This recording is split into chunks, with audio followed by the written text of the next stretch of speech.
Assalamualaikum sahabat Zona Film. Wanita ini selalu berhalusinasi melihat penampakan sosok psikopat brutal yang sedang menghabisi para korbannya. Namun anehnya sob, apa yang ada dalam hayalannya itu selalu saja jadi kenyataan. Ini pastinya seru sob, karena saking kuatnya sosok psikopat itu, dia pun mampu membantai para polisi dengan teknik bertarung yang sangat aneh. Oke sob, tanpa berlama-lama, mending kita langsung aja masuk ke alur ceritanya.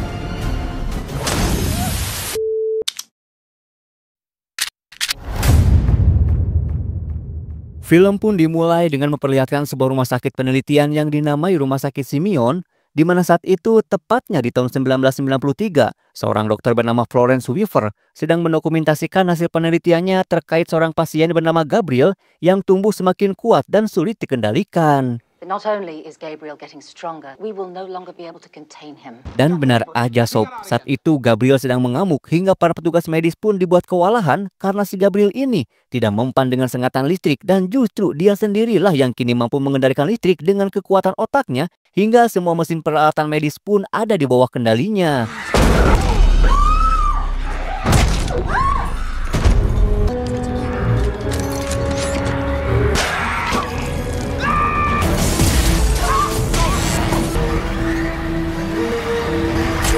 Meski Dr. Weaver berhasil menembak bius si Gabriel hingga pingsan, namun sayangnya sob, para perawat di sana ditemukan telah tewas akibat amukan dari kebrutalan Gabriel. Strap him into the chair. Lalu, saat mereka selesai mengikat Gabriel, tiba-tiba saja Gabriel berbicara melalui transmisi radio dan mengancam akan menghabisi mereka semua.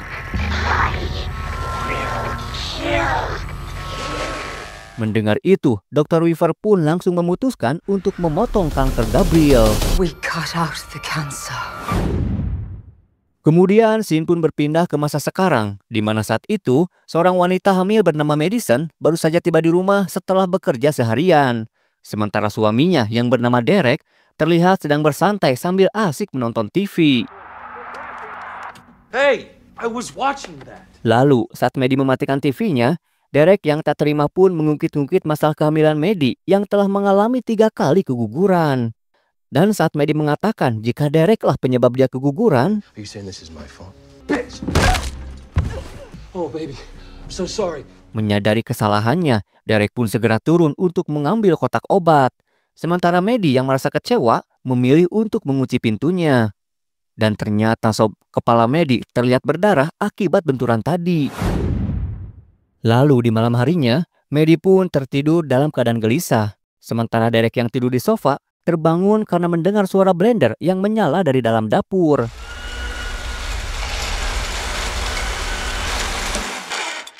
Kemudian Derek pun kembali dikejutkan dengan suara TV yang tiba-tiba menyala. Awalnya Derek mengira jika itu adalah Maddie.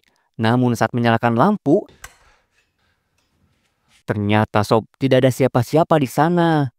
Lalu, saat Derek memeriksa sekeliling,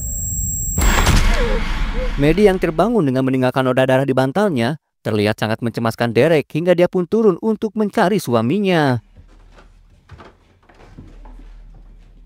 Maddie pun dibuat terkejut sob saat menemukan Derek yang telah tewas dengan kepala yang terbalik. Lalu, saat Maddie melihat sosok bayangan yang hendak mendekat ke arahnya, dia pun berusaha untuk segera kabur.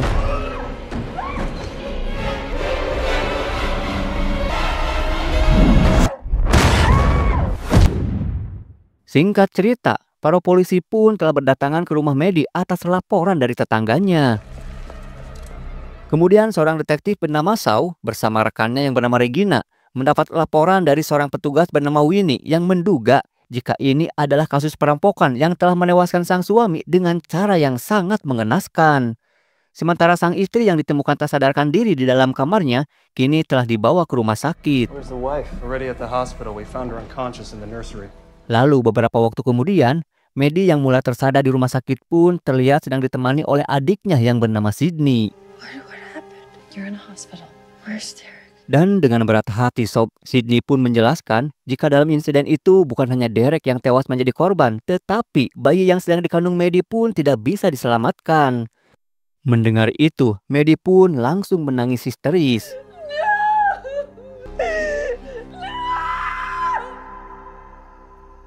Sementara itu, detektif Shaw dan juga Regina menemukan hal yang aneh saat memeriksa jasad Derek. Karena jika dilihat dari tanda-tandanya, si pelaku seolah-olah melakukannya dengan posisi tangan yang terbalik. No fingerprints, but all the hand patterns are upside down, like our perp was hanging from the ceiling.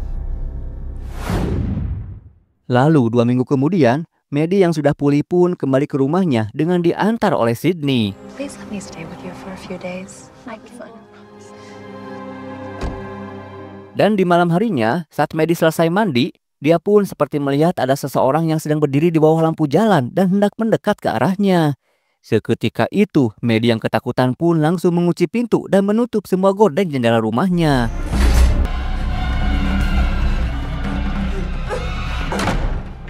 Kemudian Maddie pun mencoba mensugesti dirinya jika sebenarnya tidak ada orang di luar sana dan itu hanya ada dalam pikiran Maddie saja.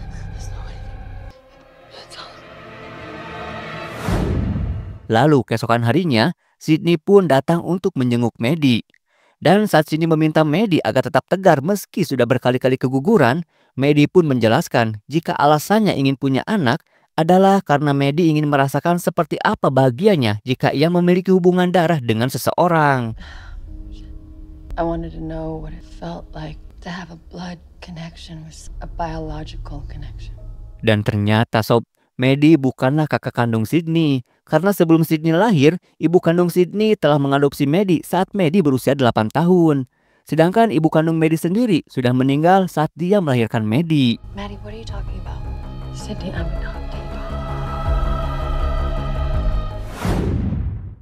Kemudian kita pun diperlihatkan kepada seorang wanita bernama Serena yang sedang menjalankan tugasnya sebagai tour guide di sebuah lokasi kota tua yang bersejarah. Thank you. Have a good night. Lalu, saat Serena selesai dengan pekerjaannya dan bermaksud untuk pulang,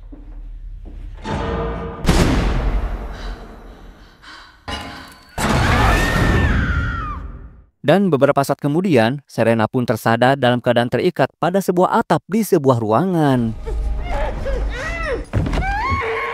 Kemudian sosok yang menyekap Serena pun berbicara melalui transmisi radio dan mengatakan jika sebelum dia menghabisi Serena, dia akan menghabisi beberapa orang dokter terlebih dahulu dan dimulai dari Dr. Weaver.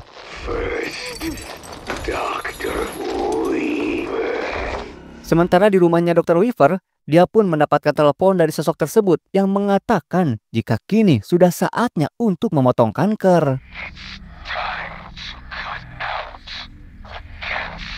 Mendengar itu, Dr. Weaver yang teringat dengan proyek penelitiannya dulu mencoba membuka kembali berkas-berkas dari salah satu pasiennya.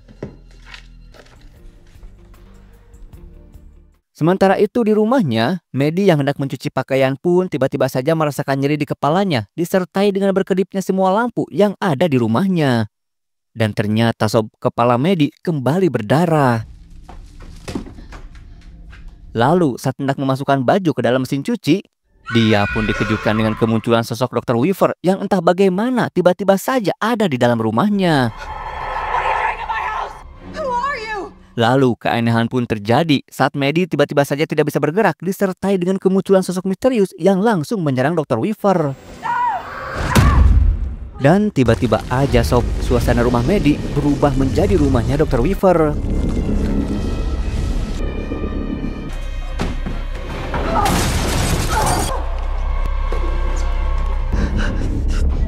Kemudian sosok misterius itu pun mengambil piala penghargaan milik Dr. Weaver. Sementara Maddie sendiri hanya bisa diam terpaku melihat semua kekejaman itu.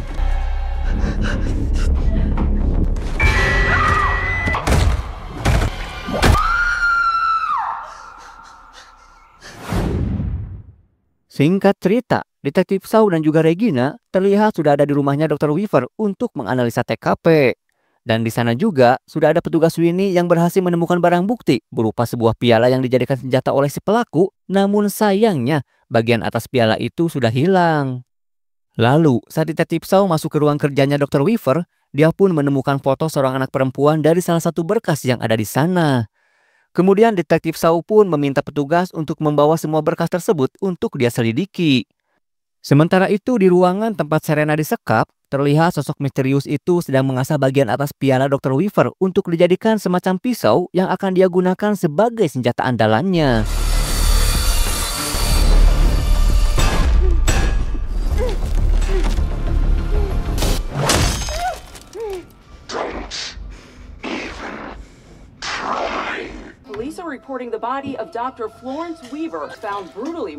Lalu, saat Maddie mendapatkan berita tentang kematian seorang wanita, dia pun menceritakannya kepada Sydney dan dia juga mengatakan jika dia benar-benar menyaksikan secara jelas saat wanita itu dihabisi. Bahkan Maddie juga mengatakan jika si pelaku adalah orang yang sama yang sempat menyerangnya. Namun anehnya, Maddie melihat semua kejadian itu dari dalam rumahnya sendiri. Hingga Sydney pun menduga jika kakaknya itu mungkin saja punya semacam indera keenam atau apa ya semacam indigo lah yang mampu menerawang peristiwa yang sedang terjadi. I saw him murdering her in her house. And it was like I was there and here at the same time.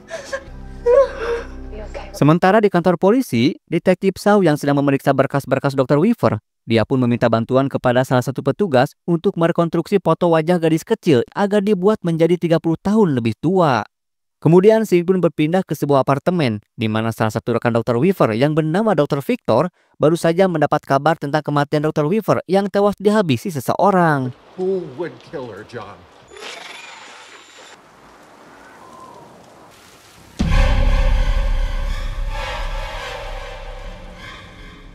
Lalu dengan wajah penuh kecemasan, dia pun naik ke ranjangnya untuk beristirahat. Dan di waktu yang bersamaan, Maddie yang sedang tidur pun tiba-tiba terbangun. Dan dia pun dibuat terkejut saat melihat ada seseorang yang sedang tidur di sampingnya. Dan lagi-lagi sob, Maddie tidak bisa menggerakkan tubuhnya saat sosok misterius itu kembali muncul disertai suasana kamar yang tiba-tiba berubah menjadi kamarnya Dr. Victor.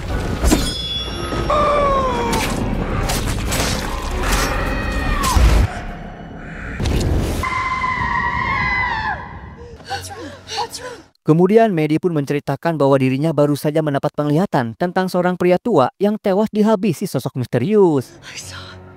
He killed again. But this time I saw his face. I saw his face. Singkat cerita, mereka berdua pun mendatangi kantor polisi untuk melaporkan tentang apa yang baru saja dilihat Maddie, yaitu terkait sosok misterius yang kembali menghabisi seseorang di sebuah apartemen. Bahkan Maddie juga memberitahu lokasi apartemen tersebut yang bersebelahan dengan sebuah gedung yang terpampang tulisan Silver Cup. He killed again. I see them as they're happening. This time across from the Silver Cup Apartments in North Beacon Hill. Mendengar laporan yang tidak masuk akal itu, tentu saja mereka tidak mempercayainya. Namun Sydney memastikan jika penglihatan kakaknya itu selalu benar. Karena pada kasus tewasnya Dr. Weaver, Maddie juga mendapat penglihatan yang sama. Madison saw Dr. Weaver die as it happened. And now she says she's seen this one. So let's go look. Akhirnya kedua detektif itu pun mendatangi lokasi yang dimaksud untuk memastikan kebenaran dari penglihatan Maddie. There it is, Silver Cup. Setelah Maddie menunjukkan kamar apartemen yang letaknya bersebelahan dengan tulisan Silver Cup, kedua detektif itu pun langsung memeriksanya. Hello?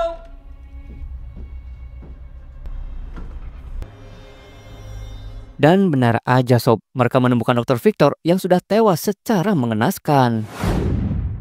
Singkat cerita, setelah Maddie memberikan gambar sketsa wajah dari sosok misterius yang telah dilihatnya, dia pun meminta izin untuk ke toilet sebentar.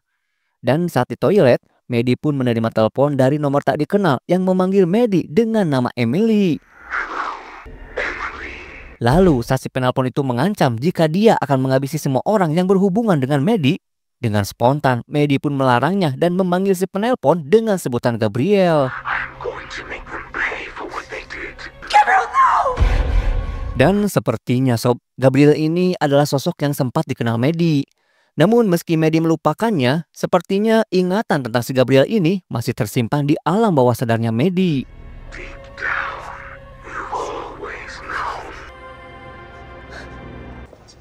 Lalu, setelah Maddie dan Sydney meninggalkan kantor polisi, detektif Shaw pun menerima foto anak perempuan yang telah direkonstruksi wajahnya menjadi dewasa, yang ternyata sob, wajahnya sangat mirip dengan wajah Maddie.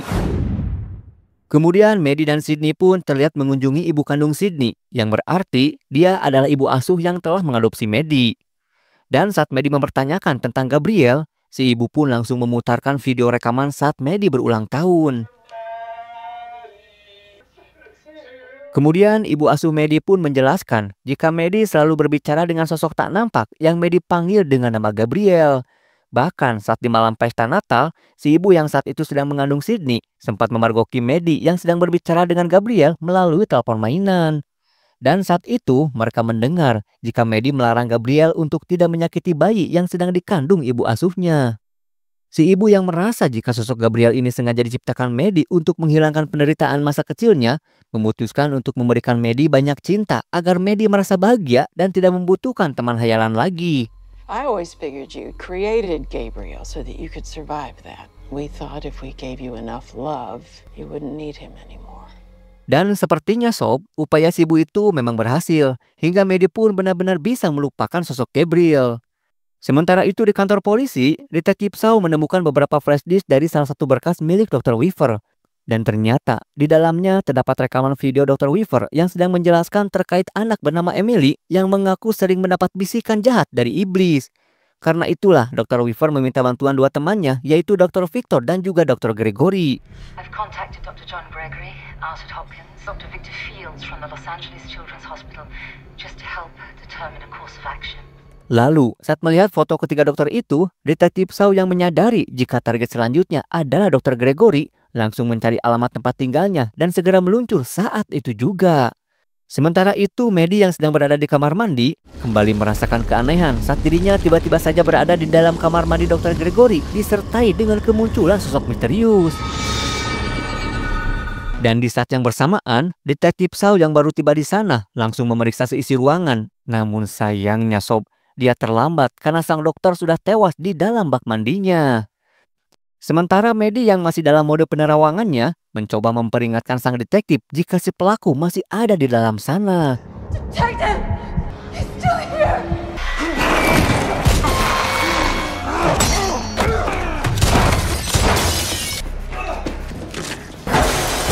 Dan ternyata Sob, sosok itu tidak hanya kuat, tetapi dia juga sangat lincah dalam bergerak.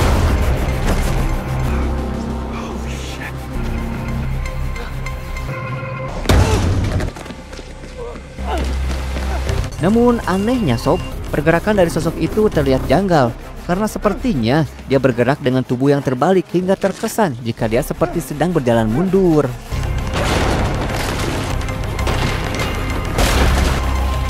Meski Detektif Shaw sudah berupaya sekuat tenaga, namun sayangnya Sob, sosok itu berhasil kabur dari kejaran sang detektif.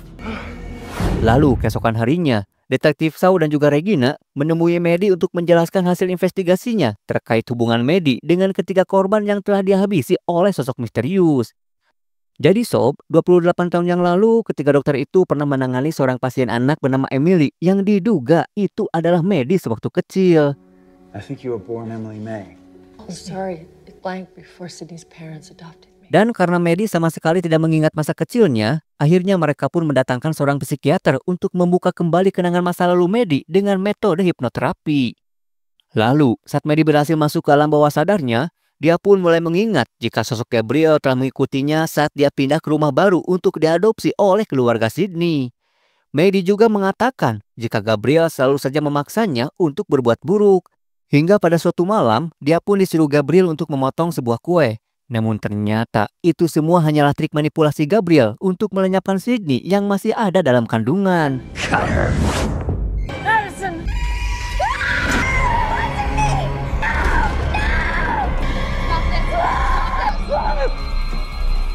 Dan setelah Maddie berhasil disadarkan, dia pun mulai mengingat jika fenomena aneh yang akhir-akhir ini dia alami ternyata pernah terjadi juga saat dia masih kecil dan itu adalah perbuatan Gabriel.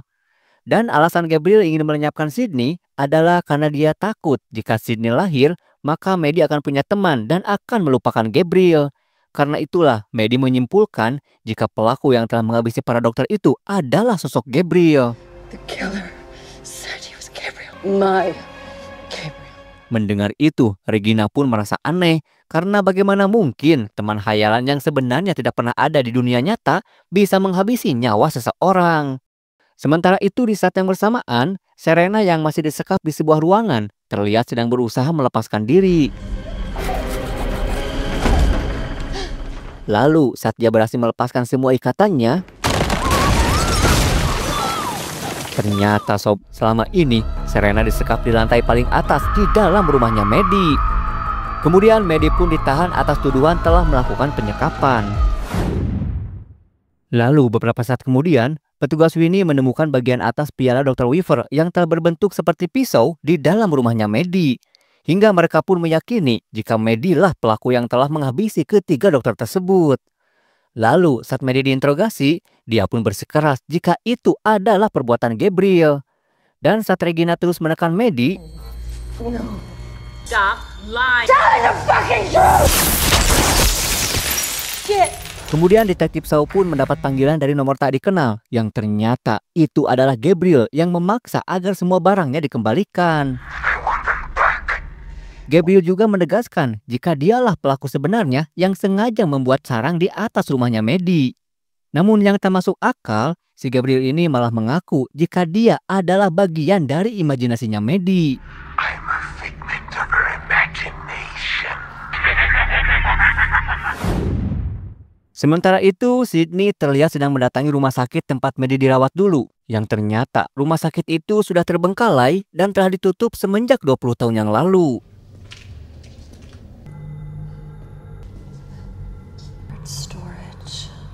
Lalu, saat Sydney memeriksa ruang penyimpanan arsip, dia pun menemukan beberapa kaset rekaman di dalam berkas pasien yang bernama Emily. Sementara Maddie sendiri kini dijebloskan ke dalam sel tahanan yang dipenuhi wanita-wanita para pelaku kriminal. Kemudian scene pun berpindah memperlihatkan Sydney dan ibunya yang sedang memutar kaset rekaman yang Sydney dapatkan dari rumah sakit Simeon.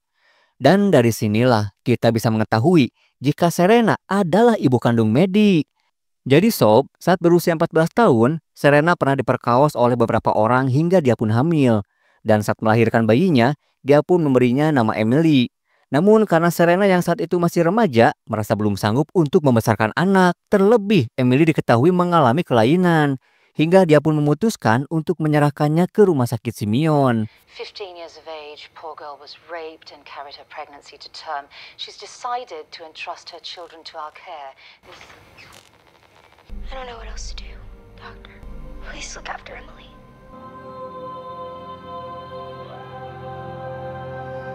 Serena May. This is Madison's birth mother. Kemudian rekaman pun berlanjut memperlihatkan Emily yang sedang diinterogasi oleh Dr. Weaver atas kelakuannya yang baru saja menyerang salah satu perawat di sana.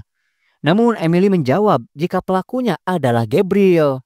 Kemudian Dr. Weaver pun beralih untuk menginterogasi Gabriel. Dan ternyata sosok Gabriel ini bukanlah teman hayalan Emily, melainkan semacam parasit yang menempel di tubuh Emily. Mungkin bisa dikatakan jika mereka adalah kembar siam dengan struktur otak yang menyatu. Sedangkan kelebihan si Gabriel ini adalah dia memiliki gelombang otak yang sangat kuat hingga bisa menyerap daya listrik, bahkan mengendalikan gelombang transmisi alat elektronik yang ada di dekatnya. Karena itulah dia cenderung lebih dominan daripada Emily, hingga Emily pun tak berdaya saat Gabriel mensabotase bagian otak Emily untuk bisa mengendalikan tubuhnya.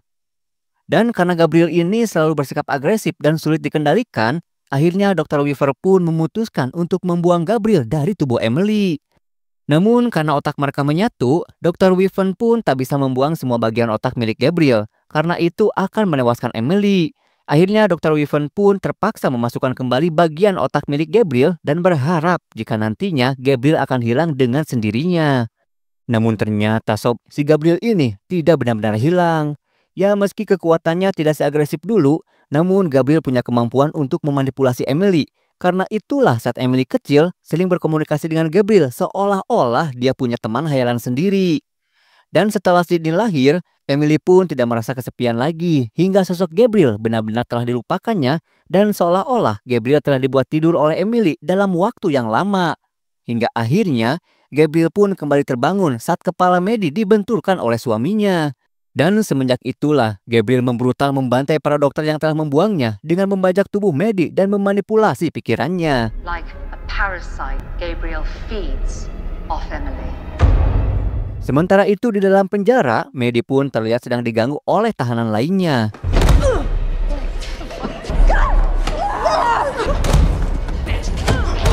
Lalu saat Maddie mulai dihajar habis-habisan,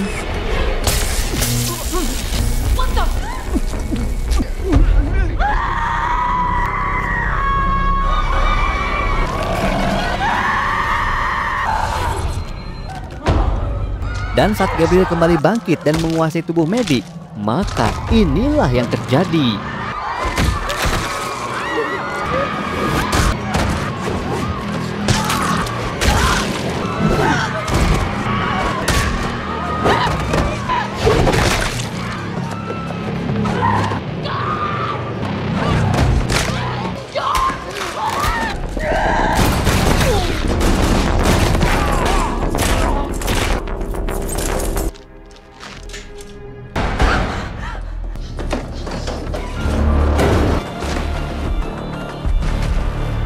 Lalu setelah Gabriel berhasil menemukan jubah dan juga senjatanya,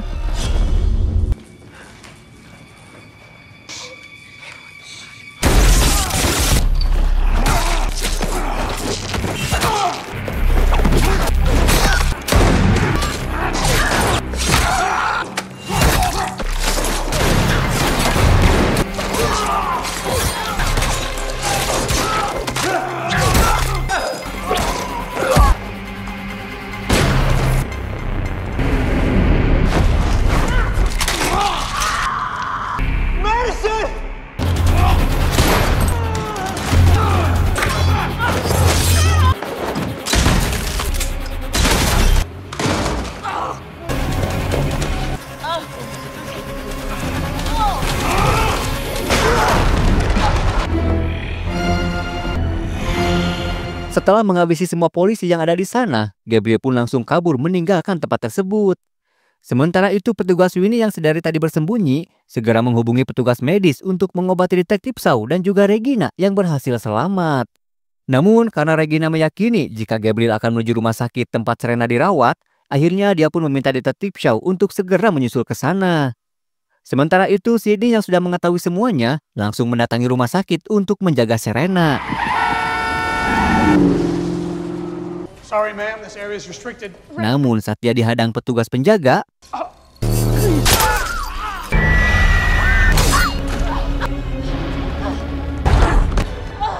disinilah Gabriel meluapkan amarah kekecewaannya kepada Sydney yang dianggapnya telah merebut perhatian dan kasih sayang dari Maddie. Sementara Maddie sendiri hanya bisa menyaksikan saja tanpa bisa berbuat apa-apa. Gabriel, no! Gabriel, please forgive me. Dan untungnya Sob Serena yang telah tersadar segera meminta maaf kepada Gabriel hingga dia pun terlihat tenang. Namun tiba-tiba setelah berhasil melumpuhkan detektif Shaw, Gabriel pun kembali membrutal dan menyerang Sydney. Kemudian Sydney pun berusaha menyadarkan Maddie dengan mengatakan jika selama ini Gabriel lah yang menyebabkan Maddie selalu keguguran karena Gabriel sengaja memakan janin dalam perut Maddie untuk memperkuat dirinya.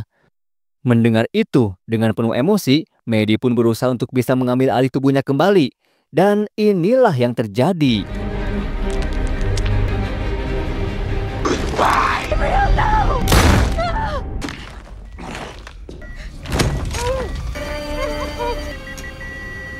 Setelah Gabriel menghabisi Sydney dan juga Serena, tiba-tiba aja Sob, keanehan pun terjadi karena ternyata semua kejadian barusan tidaklah benar-benar nyata.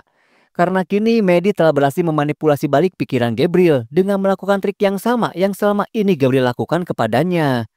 Dan karena kini Maddie telah mampu mengendalikan tubuh dan juga pikirannya sendiri, maka dia pun menciptakan kehidupan khusus untuk Gabriel dengan menempatkannya di dalam penjara pikirannya sendiri.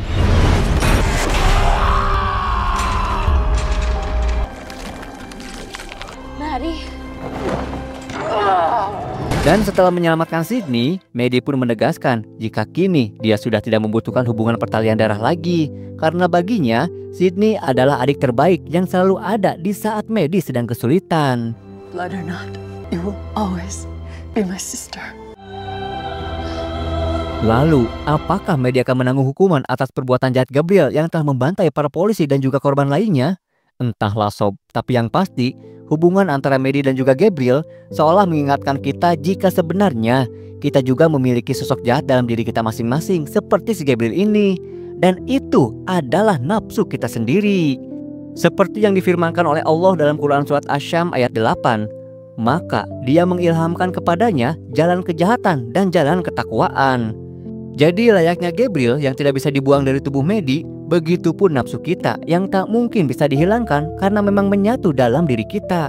Maka tugas kita adalah mengendalikannya dan jangan biarkan nafsu yang mengendalikan hidupmu. Abu Ahmad Al-Ghazali pernah berkata, yang paling besar di bumi ini bukanlah gunung dan juga bukan lautan, melainkan hawa nafsu yang jika gagal dikendalikan, maka kita akan menjadi penghuni neraka. Rasulullah SAW pernah bersabda, jihad yang paling utama adalah jihad melawan nafsu sendiri karena Allah Subhanahu wa Ta'ala. Hadis riwayat Ahmad, At-Tirmidzi, dan Abu Dawud.